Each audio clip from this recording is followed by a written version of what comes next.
Aging Room Solera. Hey, everybody, located in this cigar blog. So, check this out. This is an aging room cigar, obviously, and I have no idea other than to infer that Solera probably means this is a sun-grown wrapper. That's about all I can get from it, other than the fact that it's got this nice little kind of twisty head here. So I'm going to go ahead and get this cut up and find out if this is actually a decent cigar. As far as whether or not I could tell you if it was a sun-grown or not, well, I'm pretty sure I probably couldn't, actually. Focus, thank you. But anyway, this runs the competition for largest band. And don't get me wrong, I don't have a problem with bands, and particularly large bands, but when you start seeing people putting huge bands plus several other bands, it kind of makes you think, this is getting a bit excessive. As far as details on the cigar goes, obviously, you know, we got a nice, looks like a good double cap on there. Everything's nice and smooth, no huge bumps, weird stems, veins, anything like that. So aside from my light scorch job, everything seems to be fine.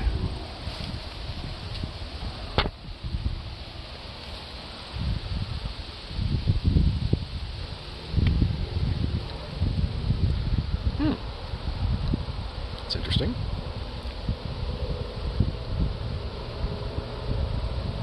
So straight away, no harshness, which is nice. No spice. There's clean tobacco and a little light sweetness. Almost like a honey sweetness, kind of. Almost. Just gotta get the little flaky bits off of the head that decided to flake off.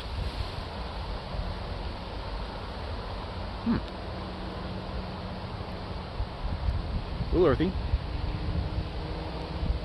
So far, kind of a classic cigar profile. Alright. Good start so far. Just looking at the ground trying to figure out what's trying to bite me in the leg. So far, nothing, thank you. Anyway, I'm going to go ahead and smoke this down to the first inch and see if this wakes up. Okay, so about an inch in and one firm hair later. So far, I've been noticing that there's a slight sweetness going on in the back of this. Well, basically a little bit of earthiness, clean tobacco, and I want to say almost a vanilla note.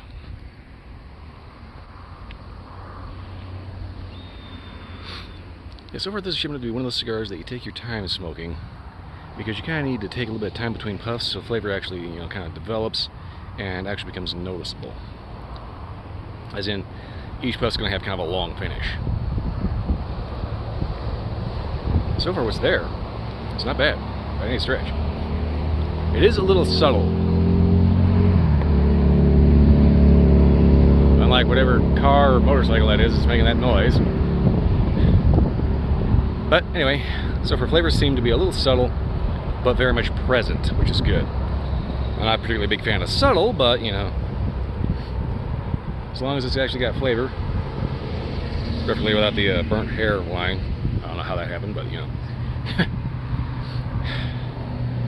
So far, this kind of shaping up to be a little bit of a classic, just kind of everyday, hang out in the cigar lounge and just smoke this while talking to somebody cigar.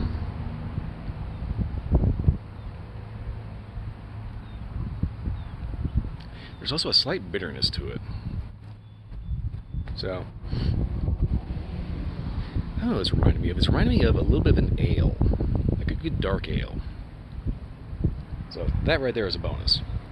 Well, anyway, I'm going to go ahead and smoke this down to the halfway point and see if that kind of ale note becomes a little bit more prominent, or if it changes, or just does something weird with it. We'll see how it goes. Anyway, I'll get back to the halfway.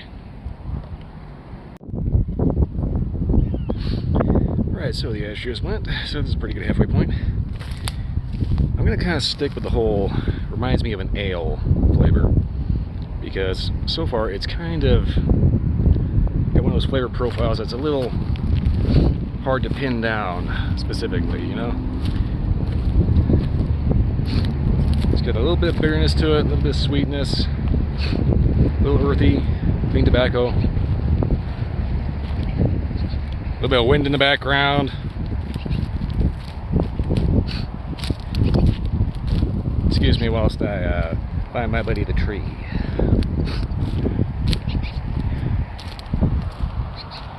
Okay, here we go. Yes, this is my nice friendly tree that likes to stop the wind for me.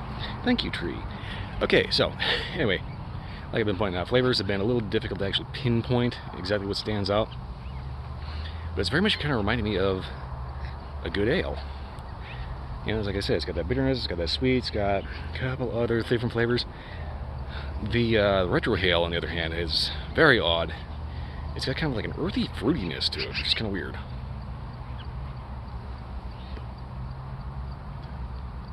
Watch it, birdie. Every so often I see a bird fly by, I'm just trying to make sure I'm not going to get like dive bombed. Or worse. Anyway. Yeah, so far. Yeah, it's just, you know, I can definitely recommend having like your favorite ale. Or possibly a standard coffee. But then like, nothing like really super intense like an espresso or anything like that. But yeah, it's just striking me as a good ale cigar, really. Well, I'm going to go ahead and smoke this down in the nub here and see how this finishes out. And then I might actually just go back inside and have a Newcastle or something. Well, anyway, get you at the nub.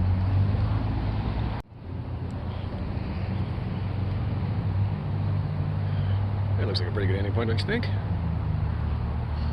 Well, anyway, so far I've been noticing that as this cigar goes down, it actually starts getting a lot more bitter.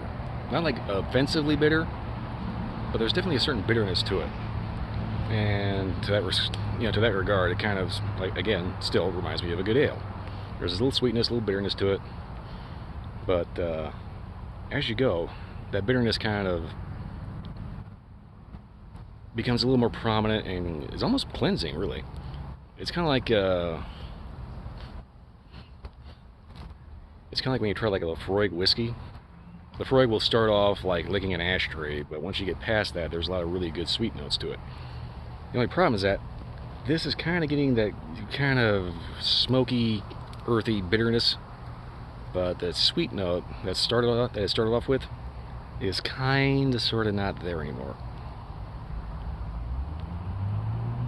So this is definitely not an after-dinner cigar. I mean, if you can find the sweet notes, they are good. I mean, it's not a bad cigar by any stretch, but it's kind of one of those cigars you need to be in a certain mood in order to actually smoke and really enjoy. So, like, you get done with a work day, it's a hot afternoon, pour an ale, have one of these. There you go. That's your afternoon. Other than that, though, not too sure how much I'd be willing to go for these.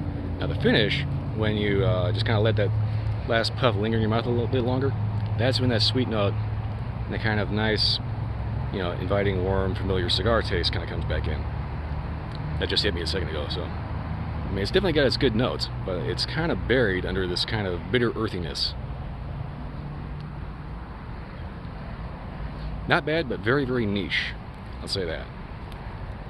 Drink pairings, like I said, you'd probably want to go with a good ale or a very peaty scotch, or something with a very smoky character or a very earthy character, something that would complement that. Or, you know, go for a complete contrast and drink it with a milkshake. You do you. Anyway, not really much else to say other than not a bad cigar, but definitely be kind of careful. Yeah, because that's totally a word. Be kind of cautious with these, because the flavor of these can be a bit off-putting, especially if you're not into that little touch of bitterness.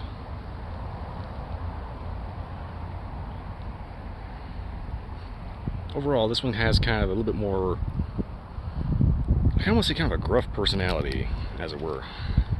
Just because of the fact that it's really not like desserty sweet, or really anything beyond just that kind of earthy, smoky, kind of just, you know, not dessert profile. It's kind of hard to actually articulate that. You know, I'm trying to wrap this up. This is one of those oddball cigars that is just so niche that it's really just not lending itself to proper descriptions. So if you're into the occasional oddball that kind of leaves you wondering if you're trying to poke out, you know, like what all the flavors are and get the most out of it, it's definitely worth a try, if nothing else. Would I buy more of them? Probably not. But I would say it was worth the money getting it, and just like a bundle package. Beyond that, not really much else to say about it. Make sure I'm not going to get run over by a bicycle. So anyway, that's pretty much all I got to say. I'm going to go ahead and smoke this down to the point where it burns my fingers off the camera, because it's not really going to have much difference from here to the finger burning point. Whew.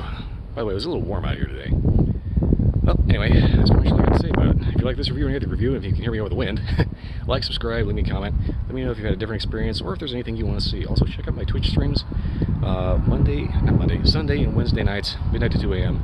Last Wednesday of the month is going to be a 4-hour stream, starting 2 hours earlier. Other than that, that's pretty much it. I'll see you next time. Aging Room Solera.